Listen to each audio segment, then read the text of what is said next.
Sebab itu, marilah kita tinggalkan asas-asas pertama dari ajaran tentang Kristus dan beralih kepada perkembangannya yang penuh.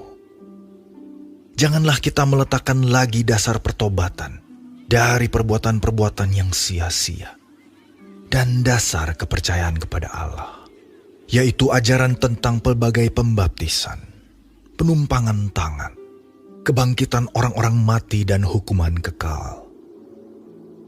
Dan itulah yang akan kita perbuat jika Allah mengizinkannya. Sebab mereka yang pernah diterangi hatinya, yang pernah mengecap karunia sorgawi, dan yang pernah mendapat bagian dalam Roh Kudus, dan yang mengecap firman yang baik dari Allah, dan karunia-karunia dunia yang akan datang. Namun yang murtad lagi, tidak mungkin dibaharui sekali lagi sedemikian, hingga mereka bertobat.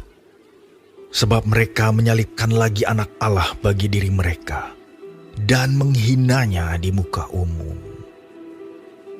Sebab tanah yang menghisap air hujan yang sering turun ke atasnya, dan yang menghasilkan tumbuh-tumbuhan yang berguna bagi mereka yang mengerjakannya, menerima berkat dari Allah.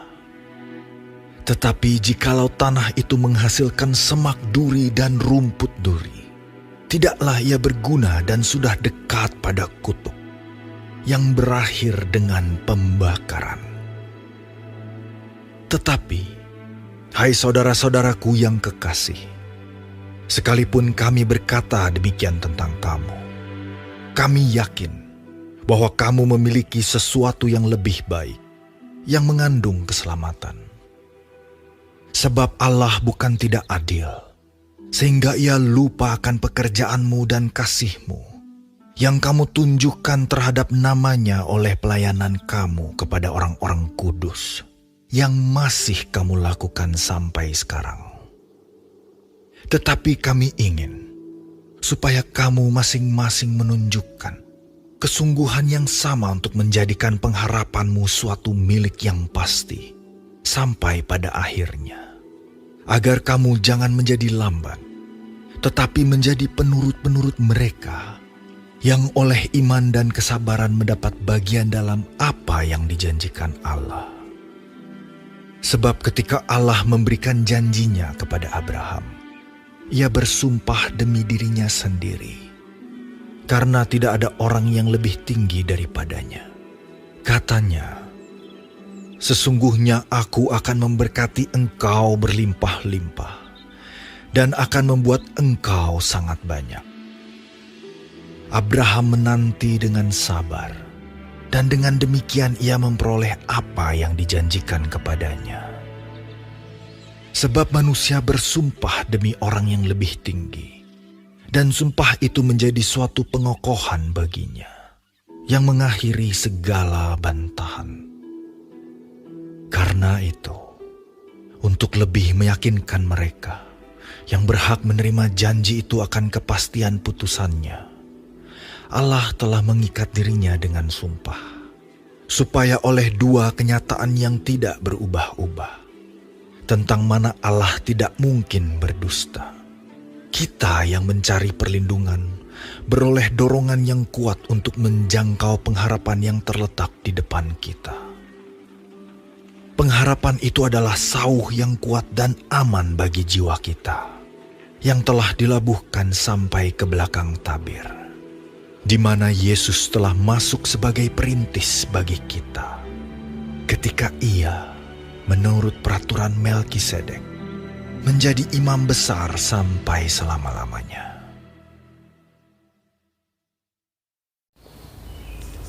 Shalom saudara-saudaraku yang kekasih di dalam Yesus Kristus. Terpujilah Tuhan yang kasih-Nya baik dan setia bagi kita.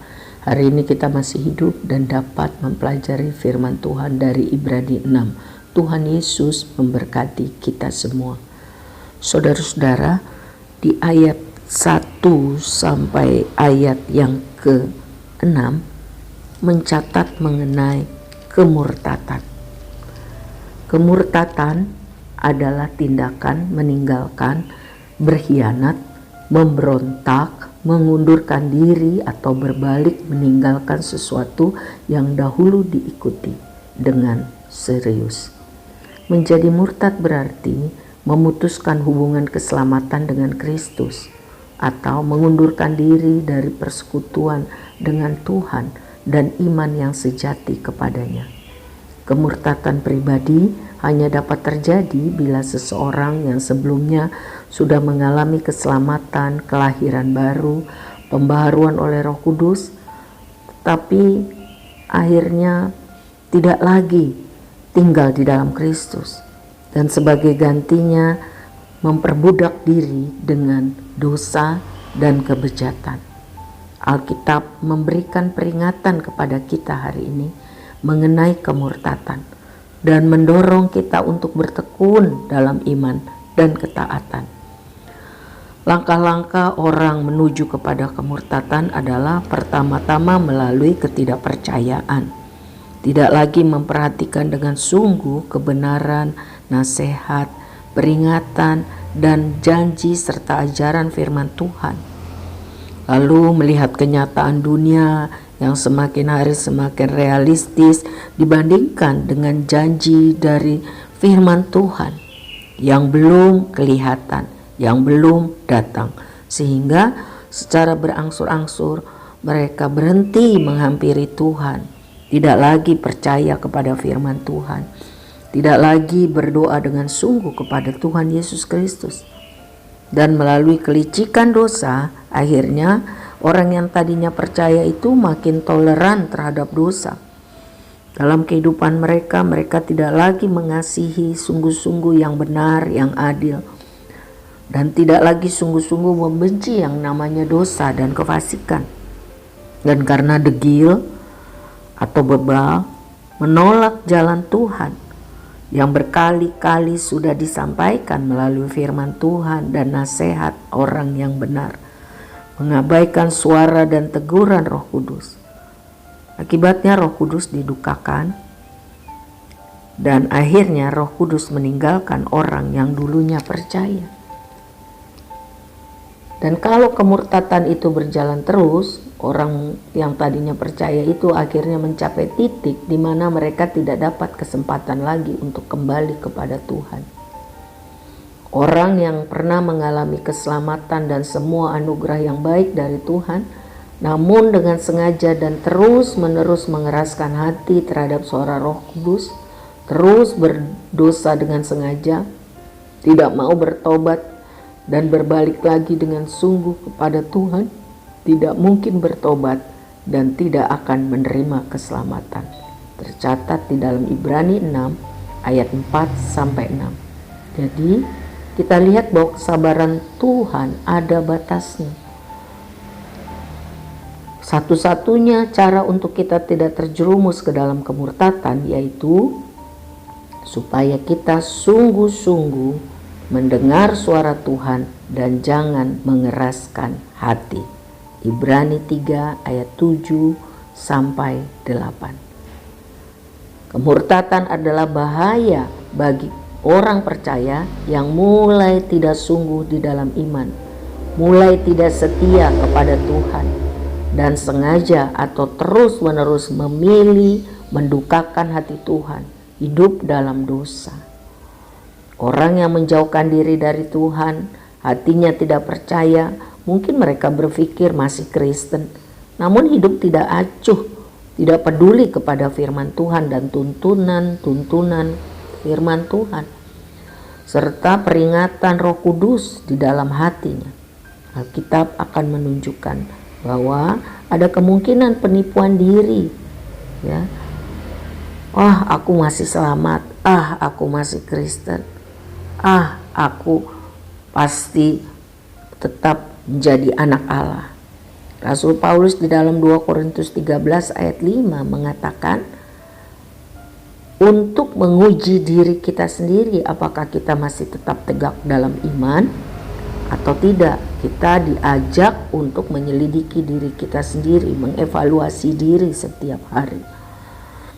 Orang yang sungguh-sungguh mempunyai perhatian terhadap keadaan rohani dan hati mereka mau berbalik kepada Tuhan dalam pertobatan yang sungguh-sungguh, tidak pernah ditolak Tuhan. Ya. Tuhan menerima semua orang yang pernah mengalami kasih karunia dan menyelamatkan orang yang sungguh-sungguh mau bertobat kepadanya. Jadi kalau kita masih ada hidup sampai hari ini, mari kita tidak mengeraskan hati. Mari kita sungguh-sungguh mendengar firman Tuhan dan melakukannya. Baiklah, kita akan lanjutkan ke ayat 9 sampai 20. Di bagian ini penulis meyakinkan para pembaca bahwa pengharapan akan keselamatan kekal itu pasti dan tidak berubah bagi orang-orang yang tetap setia kepada Kristus, hidup dalam iman dan kasih. Karena Tuhan tidak mungkin berbohong dan janjinya tetap. Kita sangat perlu peran Roh Kudus di sini. Dengan kemampuan kita sendiri, kita tidak mungkin mampu melakukan firman Tuhan.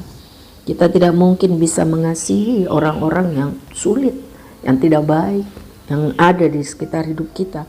Tetapi marilah kita berjuang supaya kita kedapatan percaya, taat, dan setia.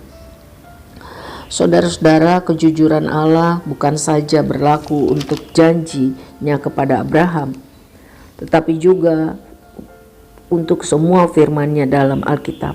Karena Alkitab adalah firman Tuhan yang diilhamkan Roh Kudus, maka Alkitab itu sepenuhnya benar dan dapat dipercaya.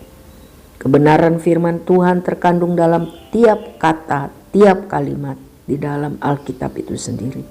Sebab para penulisnya dituntun oleh Roh Kudus ketika menulis naskah-naskah aslinya, sehingga penyampaian amanat pesan Tuhan kepada umat manusia disampaikan tanpa kesalahan. Ini dibuktikan dari banyak hal.